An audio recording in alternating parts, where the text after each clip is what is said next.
dertler, gözüme yolunu geller. Çektiğim güneller, gözümde seni kurban. Yorgun eskilerden, gözüme yolunu geller. Çektiğim güneller, gözümde seni kurban. Derdime de vay sen, derdime de vay sen. Derdime de koyup sen, derdime de Ömeremden koyup sen, Ömerem giyme kurban. Ömeremden koyup sen, Ömerem giyme kurban. Gönül ben sana kurban, oğlum ben sana kurban. Gönül ben sana kurban, oğlum ben sana kurban. Sol gözümden ebessin, sağ gözüm sana kurban. Sol gözümden ebessin, sağ gözüm sana kurban.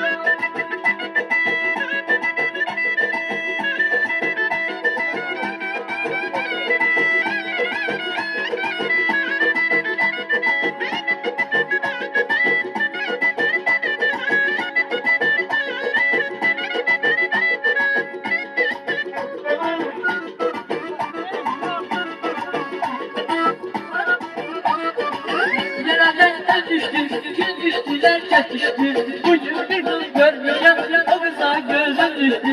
Pencereden gün düştüler çatıştı.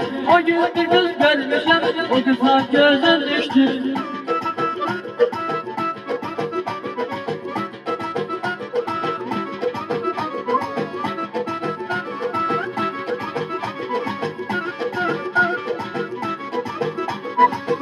Ben olaydım, benim kan olaydım. Benim olaydım, benim canım olaydım. Anama gelip olaydım, ben yar olaydım. Anama gelip olaydım, ben yar olaydım.